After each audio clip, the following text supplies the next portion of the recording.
Greetings, everybody. This is Macintosh from the 12 tribes of Israel, Yis-RoyAl, specifically from the tribe of Levi, Lawaya, the Haitians, the so-called Haitians, and also Yahawada, which is Judah, the so-called Negroes or blacks and African American, all these bywords and stuff. Well, this is part 5 to proclaiming justice and executing judgment, free man on the land, remedies and tactics and strategies. I hope you guys are ready. If you haven't seen my previous videos, part 4, part 3, part 2, and 1, make sure you see that first.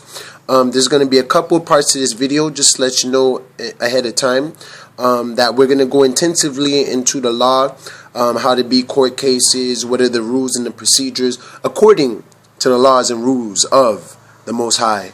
So before we begin, I want to say all praises to the Most High, Abba Allahaya, Bahasham Yeshaya, Hamashiach, Harawak Wadash, Halalahaya, Halalahaya, Hallelujah, Halalahaya. Halal mean praise, Ahaya mean haya. I don't say hallelujah unless there's Shaya in it. So hallelujah Shaya. Yah is just God, and who's God? Who's God to you? Who's Lord to you?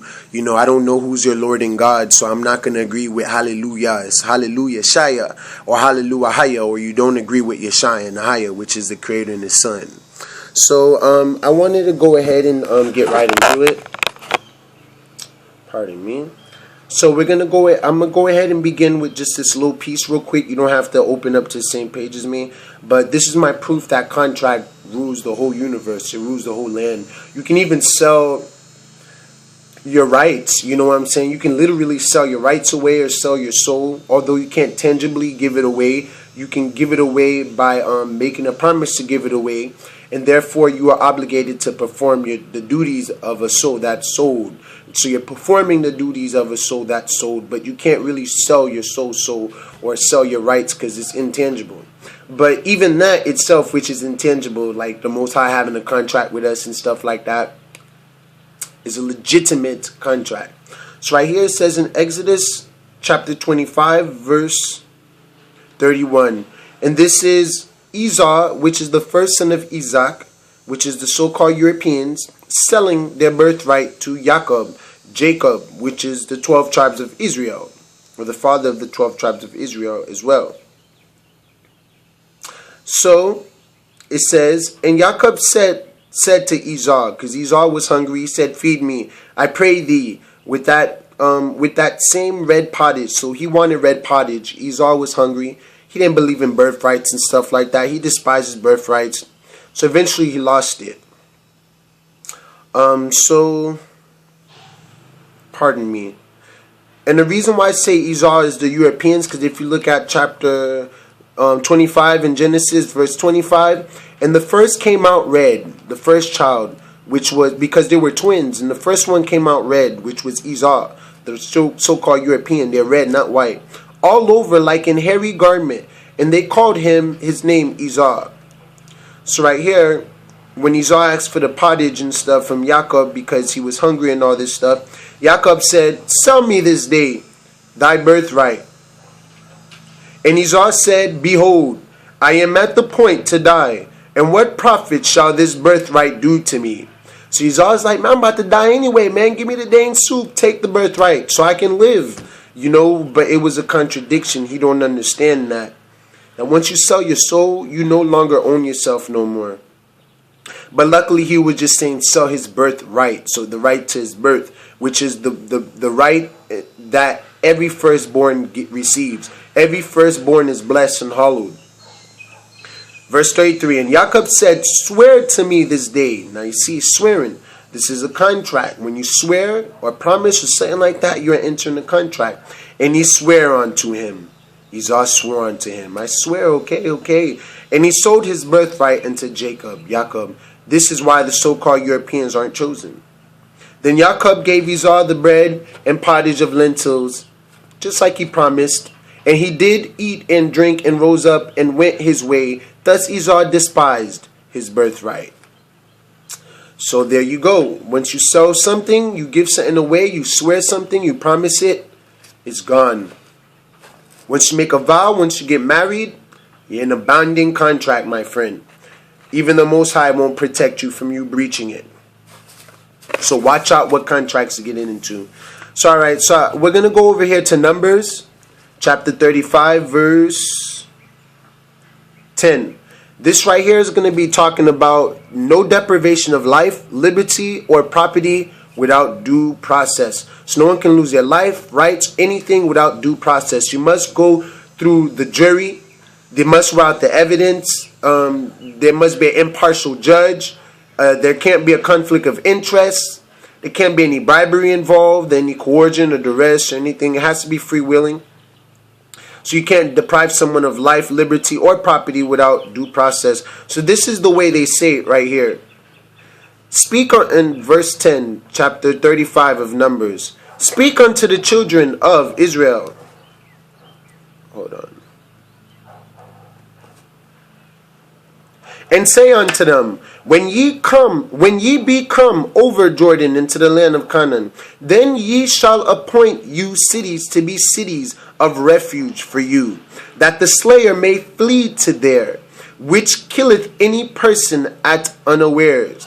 So if someone kills someone, there's 6 cities of refuge that they can go to be protected before they're brought into court, before the congregation, which is the jury, to be judged by the peers. Verse 12. And they shall be unto you cities for refuge from the avenger. Because the avenger is going to come. The avenger is like the police or the sheriff, things like that. You murder someone, your door's going to get kicked down, you're going to jail or shot or something. But you can't do that without due process once again. That the manslayer die not. So this is for the manslayer to not die in the hand of the avenger until he stand before the congregation in judgment. So that right there is stating that there has to be due process of law before any judgment can be made on you. And you're innocent before proven guilty because you probably killed a person in an act of self-defense, and that's righteous. But if you did it out just pure murder, just to kill, then you had committed a crime. Therefore, the congregation that you stand before will weigh out the evidence, go through everything, the proof and the witnesses, and hear the testimonies, and then make a judgment from there. That's due process. And so you can go ahead and keep reading through here. It talks about how the Congress should be ran. But also it says right here, verse 24 in chapter 35 of Numbers, then the congregation shall judge between the slayer, the one who killed, and the revenger of blood, the one who's avenging the blood, according to these judgments. Verse 25, and the congregation shall deliver the slayer out of the hand of the revenger of blood, and the congregation shall restore him to the city of his refuge, whither he was fled. And he shall abide in it unto the death of the high priest, which was anointed with the holy oil. But if the slayer shall at any time come without the border, out of the city of his refuge. So if that slayer, whoever killed that man, comes out of the 6 cities of refuge, and the revenger of blood kill the slayer, he shall not be guilty of blood. But if the avenger go into those 6 cities of refuge and go, hurt them or rob them or have, that country send the slayer to the avenger, then the avenger has become a slayer too. Therefore, he shall be guilty of his blood. But if the slayer, the killer, the murderer, the one who broke the law, come out of that city of refuge, and the avenger finds him and kill him, he's not guilty of his blood. He shouldn't have came out of the sea. These are the laws.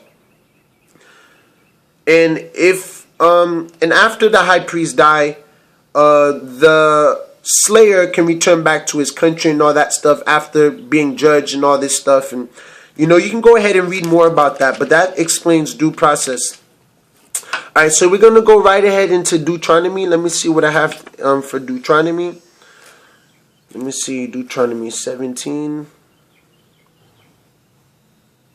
This talks about witness. Takes 2 or 3 witnesses to verify and confirm an affidavit. If you don't want to use a notary, you can just use 2 or 3 witnesses that are competent and of legal age, or lawful age, I should say, because legal mean fictitious. So let me see. Okay, so we have that right there too. Deuteronomy 27:26.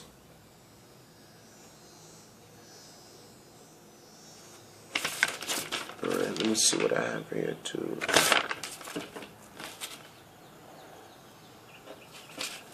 Give me a second, guys, real quick. Looking for... Alright, so it's Deuteronomy.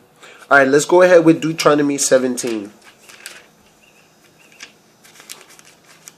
And I love what the Most High says right here in Deuteronomy 4 in section 31. For the Most High Yahweh, thy God, is a merciful God. He will not forsake thee, neither destroy thee, nor forget the covenant of thy fathers, which he swore unto them. I love this. 32. So he swore this to him, which means he swore again. He swore this in. Go ahead and remember that. 32, verse 32. Chapter 4 of Deuteronomy. For ask now of the days that are past, which were before thee, since the day that Ahijah created man upon the earth, and ask from the one side of heaven unto the other, whether there hath been any such thing as this great thing is, or hath been heard like this. Did ever people hear the voice of Ahijah speaking out of the midst of the fire, the light, as thou hast heard and lived?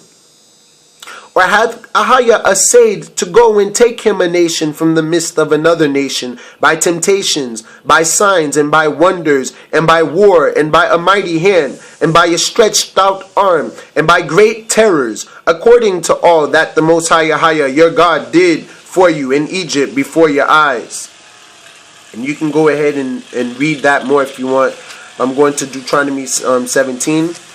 All Deuteronomy goes into laws, so remember that. I love this right here. This talks about consent and oaths, taking oaths. Alright, Deuteronomy chapter 13, verse 8. Thou shalt not consent unto him, nor hearken unto him, neither shall thine eye pity him, neither shalt thou spare, neither shalt thou conceal him.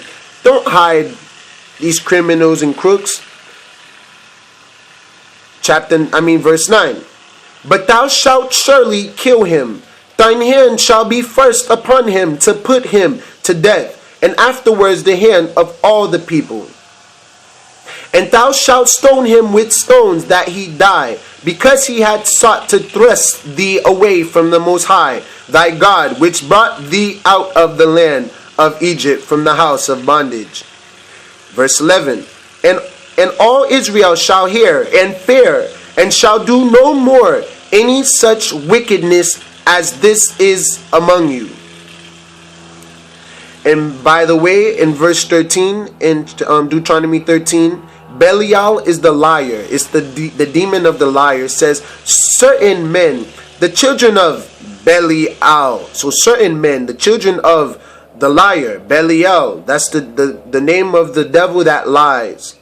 Are gone out from among you, and have withdrawn the inhabitants of their city, saying, let us go and serve other gods, which ye have not known. Alright.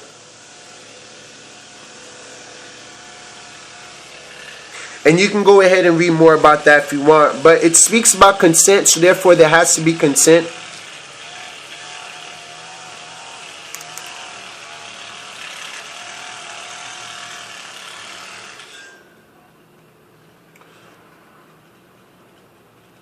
Alright.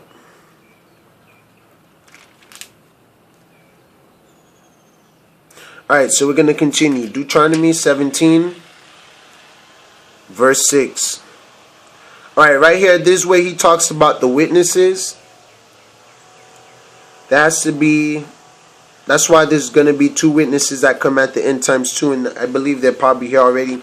But it takes 2 to 3 witnesses to verify a document. You don't technically need a notary. So the Most High says in verse 6, chapter 17 of Deuteronomy, at the mouth of 2 witnesses or 3 witnesses shall he that is worthy of death be put to death. But at the mouth of 1 witness he shall not be put to death. Verse 7, the hands of the witnesses shall be first upon him to put him to death, and afterward the hands of all the people. So thou shalt put the evil away from among you. Here we go. Verse 8. If there arise a matter too hard for thee in judgment, so if the judge has a matter that's too difficult for them to judge, between blood and blood, between plea and plea. What are you pleading? Plea means to beg. I'm not pleading anything. And between stroke and stroke, being matters of controversy. So if there's no controversy within thy gates, there's no case. And once again, remember, it says being matters. Matter. That would be the matter. What's the matter? What's the subject of the matter? And what's the proof of the matter, which is jurisdiction, contract, consent, something. Then shalt thou arise and get thee up into the place which the Most High thy God shall choose. Pardon me. And thou shalt come unto the priests of the Levites, the Haitians, and unto the judge that shall be in those days, and inquire. And they shall show thee the sentence of judgment. So the priests, all judges are priests, by the way. And I love what the Most High says right here too.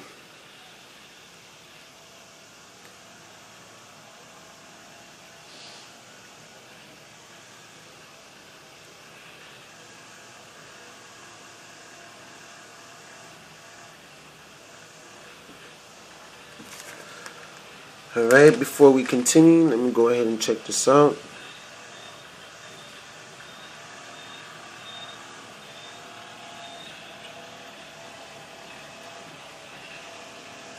Alright, so it says right here in Deuteronomy chapter 16,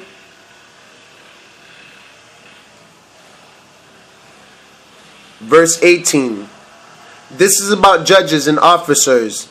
Judges and officers, shalt thou make thee in all thy gates. So we are judges and officers of the law, the commandments, which the Most High thy God giveth thee throughout thy tribes. And they shall judge the people with just judgment. And remember, judges are priests. So therefore, if they are wicked priests, then you know they're going to get in trouble when the Most High comes. Verse 19, thou shalt not wrest judgment. You shall not twist judgment on people. Thou shalt not respect persons. Shall not be choosing favorites. Neither take a gift, which is a form of bribery.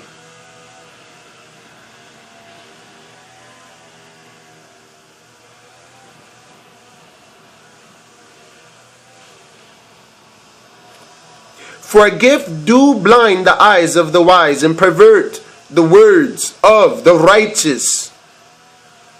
And so we're going to continue. There you go right there. Let's go ahead and go on to chapter 19, verse 2. There's other laws in Deuteronomy. You can go ahead and look there. Alright, 19, verse 2.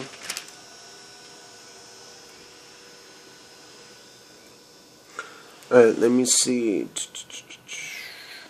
Chapter 19, verse 2.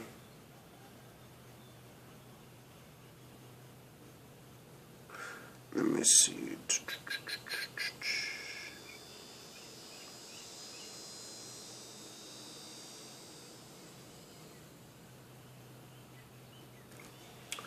Hold on one sec.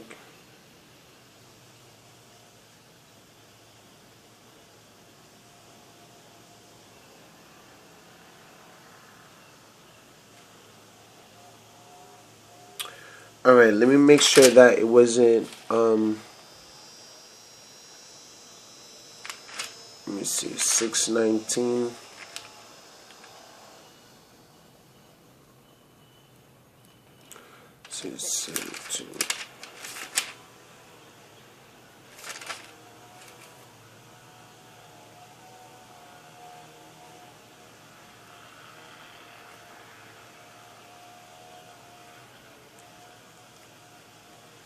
All right, I don't see what I'm looking for here.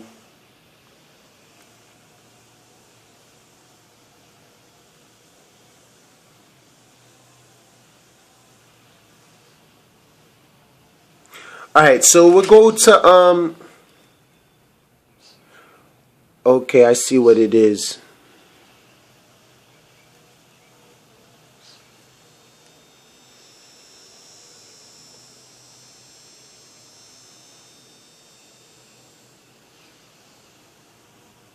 All right, so I'm going to go ahead to Deuteronomy chapter 19, verse 9. If thou shalt keep all these commandments to do them, which I command thee this day, to love the Most High, Abba Allahaya, the Almighty, I am that I am, burning fire of pure white light, thy God, and to walk ever in his ways, then shalt thou add 3 cities more for thee, beside these 3. That innocent blood be not shed in thy land, which the Most High Yahweh thy God giveth thee for an inheritance. So he has given us these lands as an inheritance, and innocent blood shall not be shed. And so blood be upon thee.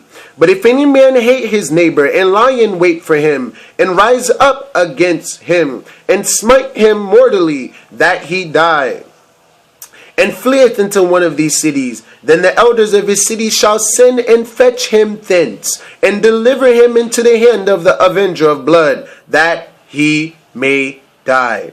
Thine eyes shall not pity him, but thou shalt put away the guilt of innocent blood from Yis-RoyAl, that it may go well with thee. Thou shalt not remove thy neighbor's landmark.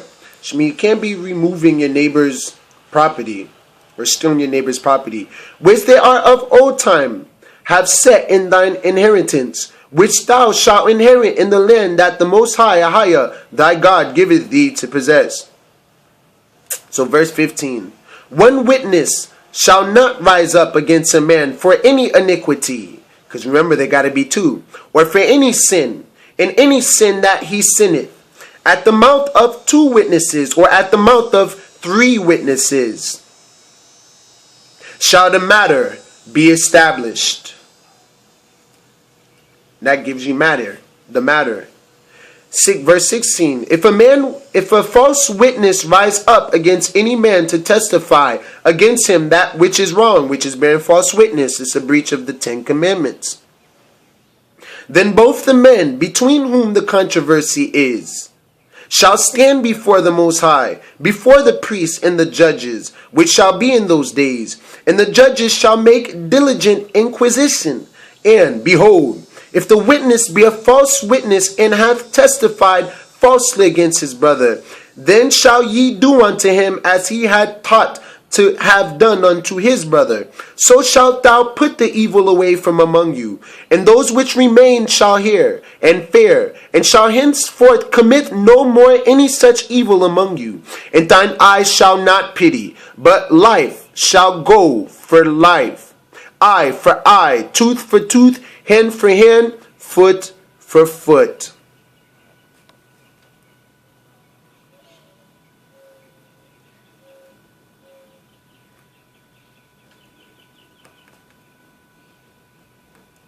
And this is the original testament.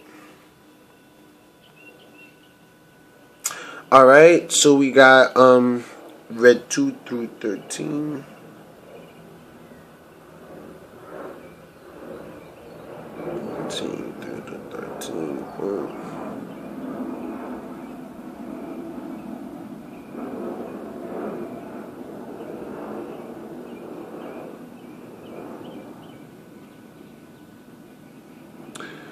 All right, so it takes 2 or 3 witnesses to establish a matter. Let's go ahead and move on now that we got that one done. Deuteronomy chapter 24. This is punishment for crime that was not to be transferred or entailed. Alright, let me see.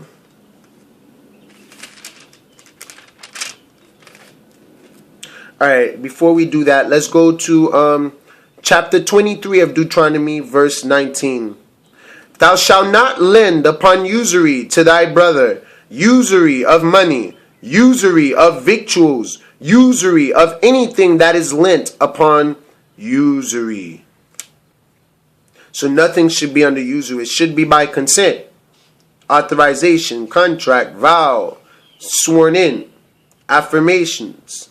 3 or 2 witnesses to witness the truth. This is what an affidavit is, and the truth shall set you free, so you better hope you're telling the truth.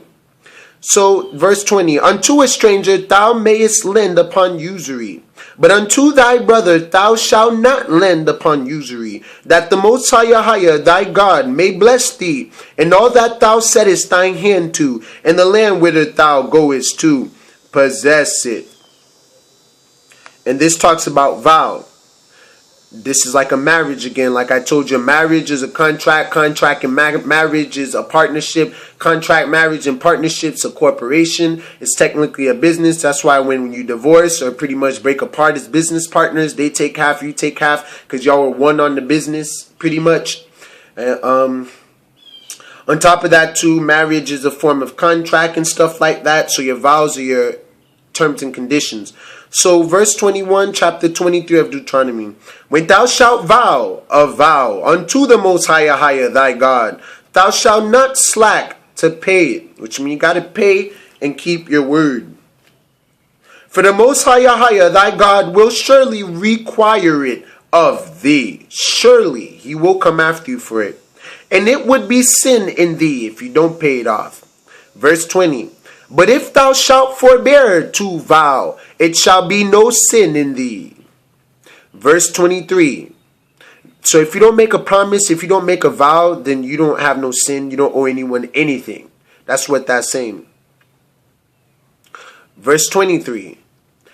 That which is gone out of thy lips, thou shalt keep and perform. So whatever you say you're going to do with your lips, okay, I promise to do it tomorrow. I'll be there around 2 o'clock, 3 o'clock. If you can't, and you call the person up, okay, that's fine. But if you don't even call the person up or do anything, you don't perform your duties, that's a sin. You're going to get in big trouble. And all these judges and officers swore an oath to protect and uphold the Constitution of America. And us Hebrew Israelites swore and took an oath to protect and uphold the Constitution of the Most High. You see? And if we don't, we're breaking our vows. And this isn't a good example for the generations to come. So, that which is gone out of thy lips, thou shalt keep. Thou shalt keep and perform. Now, this is what compels you to perform. Whatever you promise, whatever you say, whatever you sign. Even, by the way, in modern day Hebrew, sign means an oath. Even a free will offering, which means it's an offer done free willingly. It has to be done free willingly, consciously, and deliberately. So if it's not being done free willingly, consciously, and deliberately, and with full disclosure, there's no promise to perform there. Make sure you outline the details of what you're going to be doing and the limits and the bounds and all that stuff of your agreement. According as thou hast vowed unto the Most High thy God, or anyone, which thou hast promised with thy mouth. All those Federal Reserve notes are promises to pays. That's why they call them Federal Reserve note. Federal Reserve promised to pay us notes because they lost our gold and silver in 1933 doing some stupid stuff with our money and lost it to England. So therefore they owe us. We don't owe them nothing. We're creditors of the U.S. We're not taxpayers. We're not due payers. We are creditors. We fund their butt. Matter of fact, all the money they have to build their army and empire and feed the army and all that stuff comes from us. We fund them. And they're giving all that money to Islam, to Al-Qaeda, to people across sea. This is not part of the vows. But no one's disconsenting, which means it's a contract. Then it's a consent. If you don't tell them they can't do that, they can do it then. If you tell them they can't do it and they do it, that's a crime. That's a sin. So we got to tell Obama and all of them, you cannot do that to us. We do not consent to you doing what you are doing. And we don't want you to lead us. We don't want you in office. You need to pack your stuff and get the hell out. He needs to be impeached or he's going to blow up America, man. This guy's a Muslim. We haven't even had a black American be president in America. Yet we have a Muslim president in America. The same so-called ones that blew up 9/11, even though we know it was George Bush. Okay, something's not right here. And I'm going to open my big fat mouth. So this right here is about divorcement. Right here. Hold on, pardon me. Let me make sure. Okay.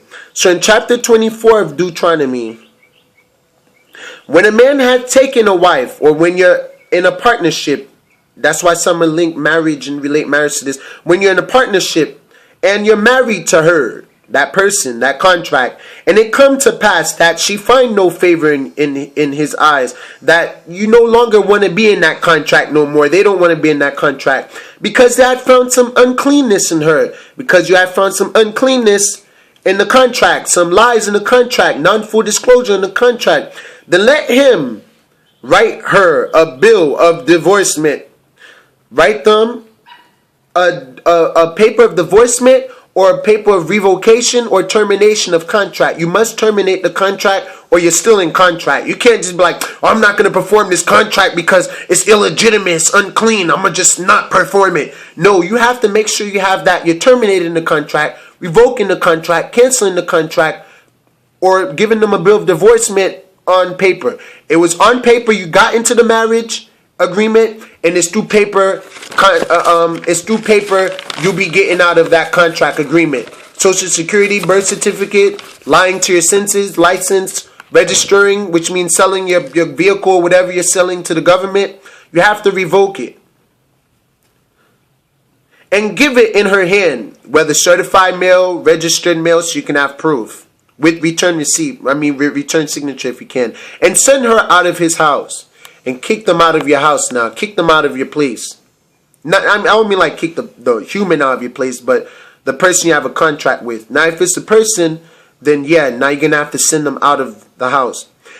Verse 2, and when she is departed out of his house, now when you guys have broken the contract, have separated lawfully in the contract, she may go and be another man's wife. Now, they can go and have a contract with someone else. They don't have a contract with you no more.